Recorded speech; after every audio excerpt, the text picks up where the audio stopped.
On April 18th, 1999, police entered Christopher Case's apartment and they discovered his body.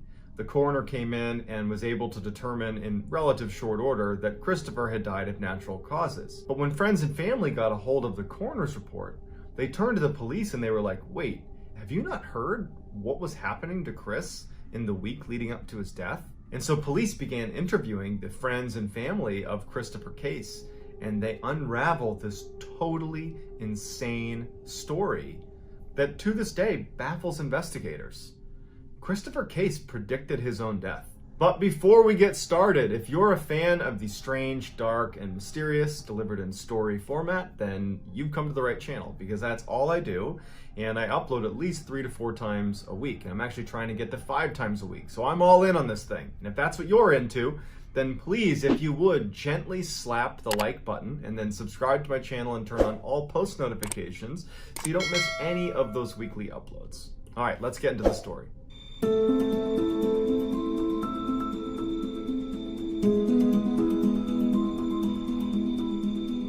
By early 1999, Christopher Case was living his best life. He was 35 years old. He had moved out to Seattle to pursue a career in music, and he had landed a job at a music company in Seattle, and he had risen to the rank of executive at that company. He was incredibly fit. He was known for being at the gym 7 days a week. He took vitamins. He took his health very seriously. He had loads of friends. People really liked him. He was very close with his family.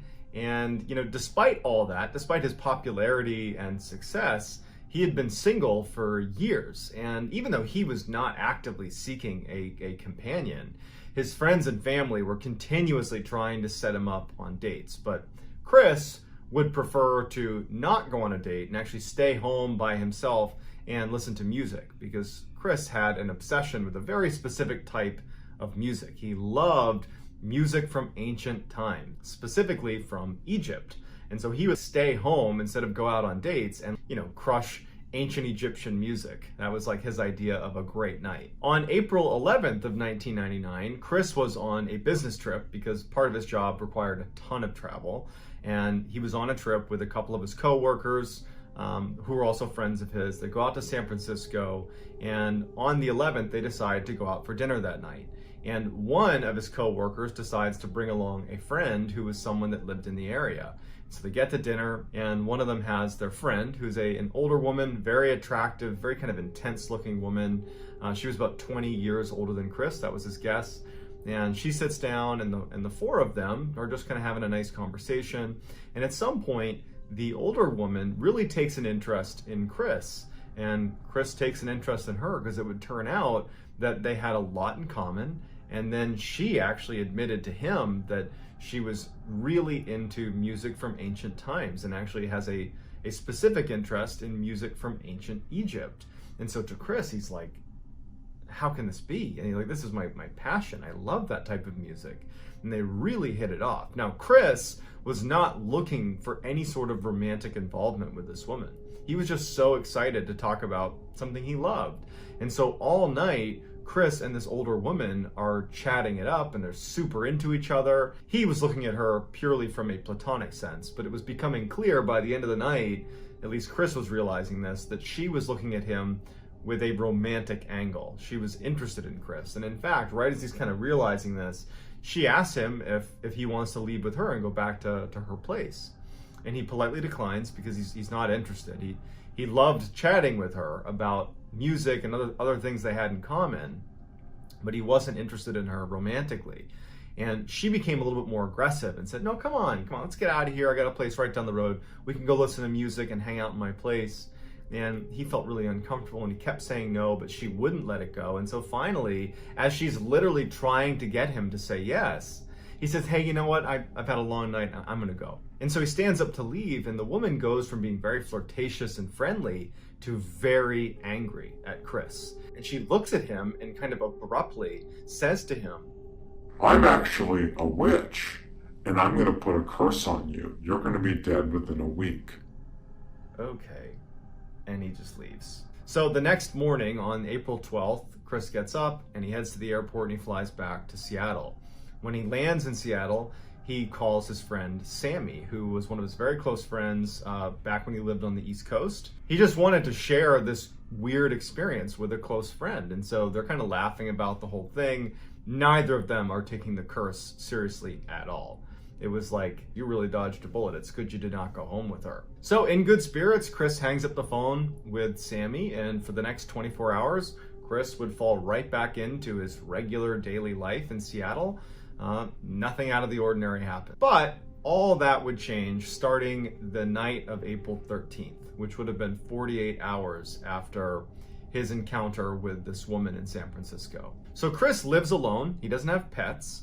And he gets into bed that night and he's laying there, and before he falls asleep, he hears whispering coming from outside of his bedroom in the kitchen area, kind of near the front door. And he's thinking to himself, like, I didn't just hear whispering. Like, what? No one's in here. What's going on? And he's hearing the whispering, and then it kind of stops. And before he gets up to investigate, he's like, okay, I probably was just hearing things. That wasn't real. And he's just kind of laying there trying to go to sleep, and then he hears it again. Except now it's not coming from the kitchen area. It's coming from a separate area in his apartment outside of the room he's in. And so now he's wondering, like, did someone sneak into my house? Like, is there a burglar in my house right now? And so he quietly gets out of his bed and he walks over to his door, he opens it up, and he can still hear the whispering, and it's coming from like his laundry room a little ways away. But as soon as he opens the door and he pokes his head out, the whispering stops. And he's just standing there, like, looking around, like hoping that there isn't anything in his apartment. And then out of the corner of his eye, near the front door, he sees something dash across his periphery. Like a shadowy figure basically darts across the room. And so he looks over, and he's immediately afraid that it really is a burglar in his room. And as he's looking, he's turning the light on next to him, he's looking around, and he starts hearing the whispering again, and now it's coming from another section of his house. So he just starts turning on all the lights and looking around to try to, like, make sure no one's in his apartment. He's not even thinking about the whispering. He's just looking for this shadowy figure that he saw run past him. And so he's looking all over his apartment. All the lights are on. It's a small apartment. And as soon as he feels comfortable that the door's locked still, everything's locked, and there's nobody here, that's when he realizes that that whispering is still happening.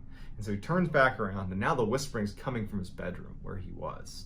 And so he walks over to his bedroom and looks inside, and he can't pinpoint the whispering. Like, he keeps hearing it and walking to wherever it's coming from, and as soon as he gets near it, the whispering stops. And he's thinking to himself, like, am I dreaming? Is this a dream? Am I losing my mind? Did somebody slip me something, like, last night? Like, what's wrong with me? So he has this horrible night where he's up all night chasing down whispers in his apartment that keep vanishing, and then seeing shadowy figures running around and lurking in corners, but he can't ever see them when he looks at them. And so the next morning on April 14th, when the sun comes up, he hasn't slept, the first phone call he makes is to Sammy, his friend. And he's totally panicked, and we know about this phone call because Sammy would tell police about all her interactions with Chris over the course of this week. She would say that he was totally panicked. And she even thought, as she's taking this phone call, that it's just so weird, that Chris is scared of noises in his apartment and, like, figures moving around in his apartment, because it's so unlike Chris.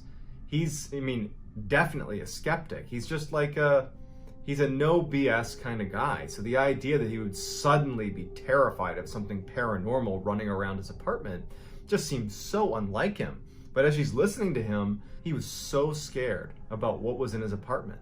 He knew it wasn't a person because he looked everywhere. There was no people. And that's the only reason he didn't call the police, is because he didn't want to tell the police that some shadow figure that's whispering in my apartment is harassing me. Like, what are the police gonna do? So Sammy hangs up the phone with Chris after trying to reassure him and just hopes that whatever that was doesn't happen again. But unfortunately for Chris, the night of the 14th now, he's going to bed again, and he starts hearing the whispers, and immediately he's out there looking, lights on. He's looking for these whispers. They keep disappearing. He can't find the source. He's getting frustrated. He's scared. He keeps seeing that thing dart around his apartment. Except this night, he also noticed that he would look, and he could get close enough to where he could break out the silhouette of what looked like a person, like lingering in the corner of his apartment, but he'd go closer to it and it would disappear. It was like the manifestations of what he was seeing, the whispers and this figure running around his apartment, were becoming more vivid. But he's also thinking, like, I didn't sleep the night before. This could be my imagination. Like, I don't know if this is happening, but he's spiraling and he knows it. So the next day on the 15th, he doesn't call Sammy, but he calls a couple of his other friends that are anonymous, and they would all tell police that they got a similar story that Sammy had gotten that first night after the 14th. No matter what was happening, Chris believed it was happening, and Chris was terrified. But this wasn't even the worst of it yet. So that night on the 15th, Chris gets in bed, and now he's barely slept for 2 consecutive nights, and he's determined to just go to sleep. That he's trying to tell himself that everything that you've experienced the past couple nights is probably brought on by stress. It's brought on by now certainly a lack of sleep. So he's telling himself, like, just go to sleep. Just get in bed and go to sleep. So he gets in bed and he's laying there and he does fall asleep. But he wakes up in the middle of the night and he can't move his body. He's paralyzed, he can't move, and he's totally awake. And he starts hearing whispering. And now his level of fear is so high because now he's immobile. But the past 2 nights he's heard that whispering in his apartment, and he's seen that figure moving around his apartment. And so he's laying there in darkness because he went to bed in darkness, and he starts hearing whispering outside his room, and then it stops. And then he starts hearing whispering inside of his closet, and then it stops. And then he hears whispering right underneath his bed, and he can't move. And he's just laying there praying that nothing horrible is going to happen to him, that this is just a dream. And then out from underneath his bed, right next to him, he can only turn his eyes. This black figure, this shadowy black figure emerges right next to his bed. And it's looking down at him. He can't make out any facial expressions, but he can clearly define, a figure is hovering over him. And it reaches down and puts its hands around his neck and begins to throttle him.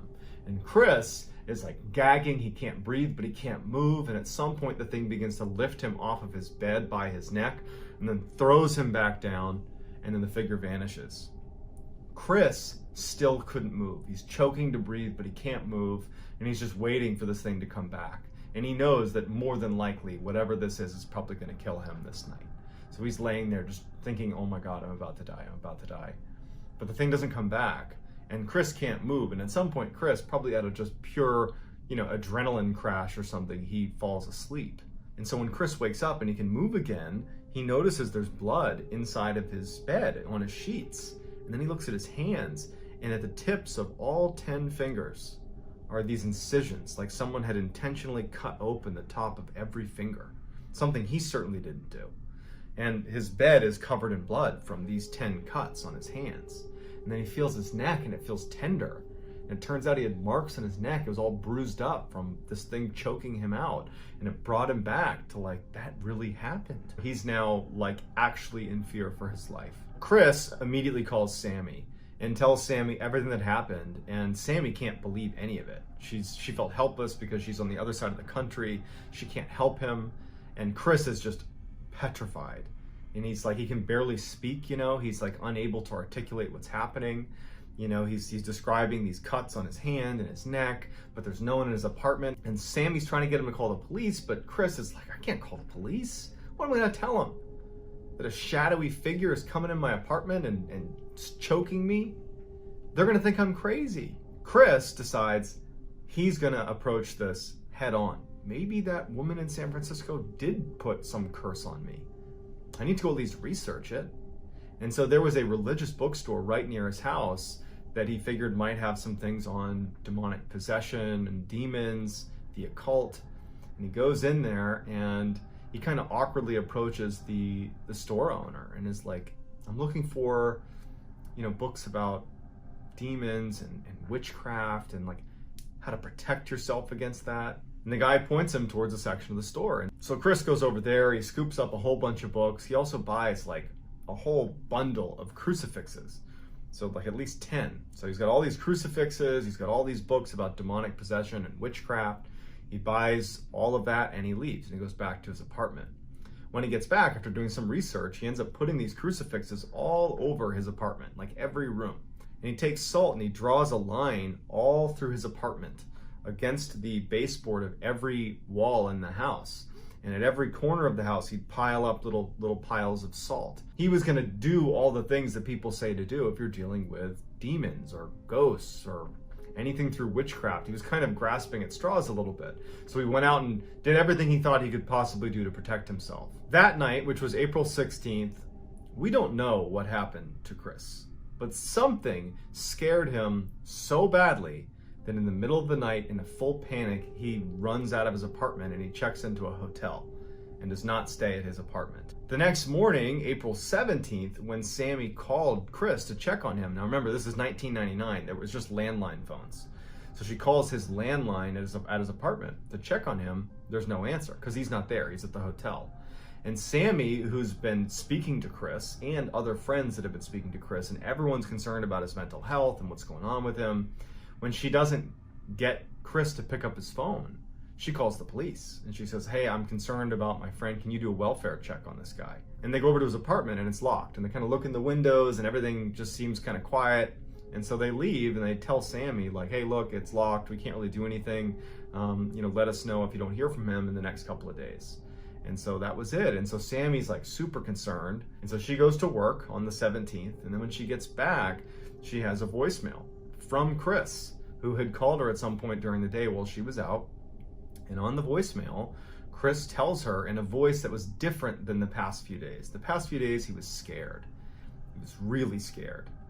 This time, he is defeated. He was like resigned to whatever was going on. And he says to Sammy on the voicemail, he's under attack. And that tonight, they're going to kill me. And there's nothing I can do. As soon as she's done listening to the message, Sammy calls Chris, but she can't get in touch with him. She knows she just talked to the police who were there at his apartment that day. They're probably just going to tell her, like, "Hey, wait until tomorrow. We just told you, earlier, just give it a couple days." And so she just decides that she's going to go to bed and she's going to try calling him again on April 18th. On the morning of April 18th, Chris didn't show up for work. And word got back to Sammy, who was already going to reach out to Chris that morning anyways. But, the friends and family are talking about what's going on with Chris. And so word got back to her that Chris had missed work. And so she calls Chris. He's not picking up from his landline. And now she calls the police back and she says, "Hey, you were there yesterday. I know it was locked, but he hasn't shown up for work today. Everybody's concerned about him. Can you please go over and check?" And so the police go back over to Chris's apartment, and this time the front door is unlocked. And they go inside and they're met with this very strange scene. You have all these crucifixes that are on the wall. You have the salt that lines every room in the house. There are all these candles that have burned down to the wick. There are little scraps of paper all over the apartment that were handwritten, little messages that Chris was leaving all over the house, warding off spirits and demons. I mean, it just looked like out of a Hollywood set for some demonic movie or something. And they search the house and there's no sign of Chris. They're yelling for him. There's no sign of him. And they make their way into the bathroom where they discover Chris's body. Chris was in his bathtub. No water in the bathtub. He's fully clothed. There's all these candles all around the outside of this bathtub. There's, more crucifixes and weird relics that are in the bathroom with him. And he's on his knees and he's slouched up against the wall with his hands kind of tucked against his chest. He had no external injuries. He was just dead. And so the police take Chris's body and the coroner comes in and does a report, and it comes out that Chris died of natural causes. He died of a heart attack. And so when friends and family saw that that was his cause of death, they didn't buy it. They were like, "I don't know how to describe what happened to him." But over the past 7 days, Chris went from this happy, healthy, successful guy to a complete raving paranoid lunatic. And no one knows why. It's certainly possible that it was just a very poorly timed heart attack, mixed in with someone having a psychotic break. Or some people say that he really was cursed by that woman in San Francisco and that was the result. She said, "You're going to die within the week," and he literally died within the week. And he described regularly over the phone to his friends and family as this was happening, these horrible experiences at night with these shadow beings in his room and it attacking him. It's just this crazy story that to this day leaves friends, family, and investigators baffled. So I'd love to hear in the comments what you think happened to Christopher Case. Was this a natural death, or was this something else? Let me know in the comments and I'll do my best to go through and respond to as many as I possibly can. So if you enjoyed this video and you want to see more videos like this one, I would encourage you to gently slap the like button and then subscribe to my channel and turn on all post notifications so you don't miss any of my weekly 3 to 4 uploads that look an awful lot like the video you just saw. If you want to get in touch with me, you can message me on Instagram. My handle is johnballin416. Also, I'm very active on TikTok, where my handle is Mr. Ballin, so the same as my YouTube channel. I also go live on TikTok Monday, Tuesday, Wednesday, and Friday at 10 p.m. Eastern. So I'd love to see you over there, or on Instagram, or on YouTube, or all these different places. But no matter where I see you, I really appreciate your support. And that's going to do it, guys. Until next time, take care.